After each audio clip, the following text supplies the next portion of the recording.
Very good morning everyone. আবার একটা ছুটির দিনে ব্লগ নিয়ে আমি হাজির। ছুটির দিন মানেই মানুষের কাছে খাওয়া দাওয়া, ঘুম, মুভি দেখা, ঘুরতে যাওয়া সব কিছু। আজ অনেক সকাল সকাল ঘুম থেকে উঠে গেছিলাম।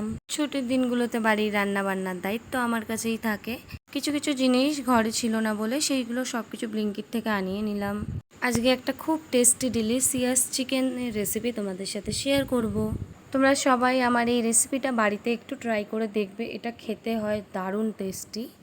এর আগেও আমার প্রোফাইলে অনেকগুলো ভিডিও পোস্ট করা আছে চিকেন রেসিপির, বাট এটা হচ্ছে কিছুটা ডিফারেন্ট।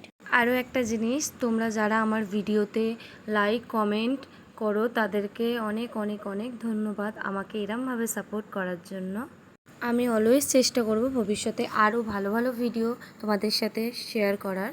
মাংসটিকে দেখো আমি ভালো করে ম্যারিনেশন করে নিয়েছি। তারপরে কড়াইতে তেল দিয়ে, তেল গরম হওয়ার পর কড়াইয়ের মধ্যে পেঁয়াজগুলোকে দিয়ে একটু লাল লাল করে ভেজে নিতে হবে।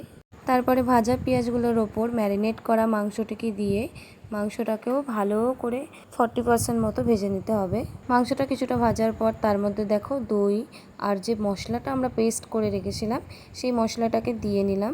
তার মধ্যে গরম জল দিয়ে আমরা একটু এটাকে নাড়িয়ে চাড়িয়ে ফ্রেশ ক্রিম দিয়ে ততক্ষণ ফোটাবো যতক্ষণ না মাংসের ঝোলটা কমে আসছে। মাংসের ঝোলটা কমে যাওয়ার পর গার্নিশের জন্য আমরা একটুখানি কাঁচা লঙ্কা আর ধনেপাতা ওপর দিয়ে ছড়িয়ে দিলাম। তারপর রেসিপিটা হয়ে গেল টোটাল কমপ্লিটেড। তোমরা অবশ্যই জানিও রেসিপিটা দেখতে কেমন লাগছে, আর রেসিপিটা ভালো লাগলে অবশ্যই একটা লাইক আর কমেন্ট করো। বাই।